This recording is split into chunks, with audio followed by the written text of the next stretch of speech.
মোহাম্মদ ইউনূস প্রশাসনের পাকিস্তান প্রেম, সেই প্রেম এবার আরো যেন বেড়ে উঠছে। এবার প্রকাশ্যে চলে আসছে কিভাবে। এবার দেখা যাচ্ছে পাকিস্তানি নাগরিকরা বিশ্বের যে কোনো প্রান্ত থেকে ভিসা চাইলেই বাংলাদেশে ভিসা তাদেরকে দিয়ে দেওয়া হবে, একেবারে সহজে তাদেরকে ভিসা দিয়ে দেওয়া হবে। আরো সহজ হলো পাকিস্তানিদের জন্য ভিসা। বাংলাদেশের তরফ থেকে পাকিস্তানিদের নিঃশর্ত ভিসা দিতে নির্দেশ দিলেন ইউনূস সরকার। 2019 সালে পাকিস্তানের ভিসায় কড়াকড়ি, হাসিনার আমলে পাক ভিসায় কড়াকড়ি। 2019-এর নির্দেশ খারিজ ইউনূস প্রশাসনের। পাকিস্তানের ওপর সেই কড়াকড়ি প্রত্যাহার, পাকিস্তানিদের ভিসা সহজ বাংলাদেশে। ইউনূসের টেবিল থেকেই নথি রিপাবলিক বাংলার হাতে চাঞ্চল্যকর নথি। সেই পাকিস্তানের কাছেই আত্মসমর্পণ বাংলাদেশের। জঙ্গি পাকিস্তানকে কি দরজা খুলে দিচ্ছে বাংলাদেশ? আমরা দেখেছি এর আগে বারবার পাকিস্তানের প্রচ্ছন্ন অবস্থান দেখা গিয়েছে।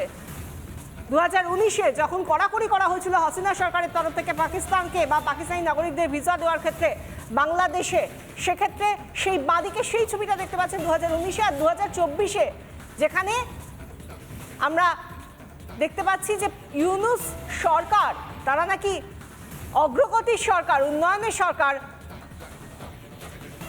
তারা পিছিয়ে যাচ্ছে এবং পাকিস্তানের জন্য ভিসা আরও সহজ করে দিচ্ছে। নিঃশর্ত ভিসা দেওয়া হচ্ছে তাদেরকে। নাগরিকরা যারা পাকিস্তানের নাগরিক, বিশ্বের যে কোনো প্রান্ত থেকেই তারা চাইলে বাংলাদেশে আসতে পারেন, তাদেরকে নিঃশর্ত ভিসা দেবে ইউনূস প্রশাসন। যে শর্ত চাপানো হয়েছিল 2019 সালে পাকিস্তানকে ভিসায় কড়াকড়ি করা হয়েছিল, হাসিনার আমলে পাক ভিসায় যে কড়াকড়ি করা হয়েছিল, সেই পাকিস্তানের ওপর সেই কড়াকড়ি প্রত্যাহার, খারিজ করা হলো। আমাদের সঙ্গে রয়েছেন সরাসরি আমাদের প্রতিনিধি কিশলয় মুখার্জি, সরাসরি নিউজরুম থেকে রয়েছেন। কিশলয়, যে ছবিটা 2019 দেখাতে পেরেছিল, 2024-এ এসে আমরা দেখছি জঙ্গিদের জন্য, পাক জঙ্গিদের জন্য ইউনূস সরকার একেবারে উদার নীতি চালু করে দিলেন, দরজা খুলে দিলেন। এসো, যেখান থেকে পারো পাকিস্তানিরা চলে এসো, নিঃশর্ত ভিসা দেওয়া হবে।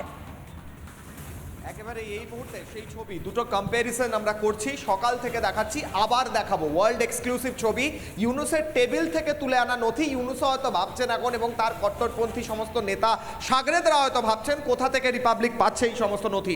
প্রথমে দেখাবো 1 নম্বর লেটার, 2019 সালের নোটিফিকেশন। এখানে রয়েছে স্পষ্টভাবে লেখা, একবার জুম করতে বলবো, 2019 খ্রিস্টাব্দ। কি লেখা রয়েছে এখানে? লেখা রয়েছে, মন্ত্রণালয় সভায় পাকিস্তানি পাসপোর্টধারী অথবা পাকিস্তানি বংশোদ্ভূত পৃথিবীর যে কোনো দেশের নাগরিকগণকে সুরক্ষা সেবা বিভাগের ক্লিয়ারেন্স গ্রহণপূর্বক ভিসা প্রদানের জন্য সুপারিশ প্রদান করেছে। অর্থাৎ সুরক্ষা সেবা বিভাগ ক্লিয়ারেন্স না দিলে পাকিস্তানিরা বাংলাদেশের ভিসা পাবে না।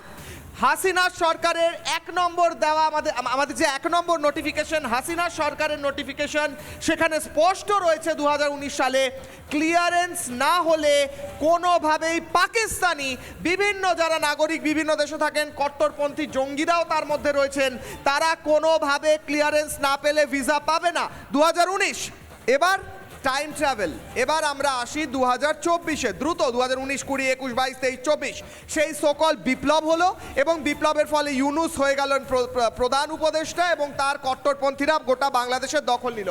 2024-এর লেটার আমার ঠিক বাঁদিকে রয়েছে, রিপাবলিক ওয়ার্ল্ড এক্সক্লুসিভ, ইউনূসের টেবিল থেকে তুলে আনা লেটার, 2রা ডিসেম্বর 2024।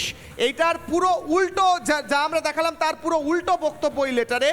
পাকিস্তানি নাগরিক অথবা পাকিস্তানি বংশোদ্ভূত যে কোনো দেশের নাগরিকগণের ভিসা সহজীকরণ, অর্থাৎ সহজ করে দেওয়া হলো ভিসা। এবার থেকে পাকিস্তানি নাগরিকরা খুব সহজভাবে বাংলাদেশে আসতে পারবেন। উপর্যুক্ত বিষয়ের পরিপ্রেক্ষিতে পাকিস্তানি নাগরিক অথবা পাকিস্তানি বংশোদ্ভূত যে কোনো দেশের নাগরিকগণের ভিসা সহজীকরণের লক্ষ্যে সুরক্ষা সেবা বিভাগের একটি এই নোটিফিকেশন জারি করা হলো। এখানে লেখা রয়েছে, ফলে বর্ণিত নাগরিকগণের ভিসার আবেদন বিদেশস্থ বাংলাদেশ দূতাবাস মিশন সরাসরি নিষ্পত্তি করতে পারবে। অর্থাৎ যে কোনো বাংলাদেশ দূতাবাসে গিয়ে পাকিস্তানি যে কোনো নাগরিক আবেদন করলেই তৎক্ষণাৎ তাকে ভিসা দিয়ে দাও। এই তফাৎটা কেন? তার কারণ বাংলাদেশ দখল করছে পাকিস্তানপন্থী কট্টরপন্থীরা। আমরা তাদের মনে করিয়ে দিতে চাই 1971 সালে সেই ছবিও আমরা দেখাতে চাই, যখন 93,000 পাকিস্তানি সেনা এবং রাজাকার যারা বারবার বাঙালিদের উপর অত্যাচার চালিয়েছিল, 30 লক্ষ বাঙালির হত্যা করেছিল, সেই পাকিস্তানি রাজাকার, সেই পাকিস্তানি সেনাবাহিনীরা আত্মসমর্পণ করে ভারতের কাছে এবং সেই ছবি মনে করিয়ে দেয় কিভাবে বাংলাদেশি বাঙালি হিন্দু মুসলমান নির্বিশেষে তাদের উদ্ধারে এগিয়ে আসে ভারত। সেই গোটা ইতিহাস ভুলে গিয়ে, সেই ঋণ ভুলে গিয়ে এখন পাকিস্তানের পা চাটছে ইউনূসের প্রশাসন। পাকিস্তানের পা চাটা ইউনূস সরকার এখন ভুলে গিয়েছে ভারতের অবদান এবং ভারতের সেনাবাহিনীর প্রায় 4000 সদস্যের আত্মবলিদান বাংলাদেশের স্বাধীনতার জন্য। আজ ইউনূসের পা চাটা প্রশাসন, কট্টরপন্থী প্রশাসন তা ভুলে গিয়েছে। বিশাখা। নানা ধরনের কন্টেন্ট দেখার জন্য লাইক করুন, শেয়ার করুন আমাদের ফেসবুক পেজ, সাবস্ক্রাইব করুন আমাদের ইউটিউব চ্যানেল। পাশাপাশি অন্যান্য ব্রেকিং নিউজের জন্য অবশ্যই চোখ রাখুন রিপাবলিক বাংলায়।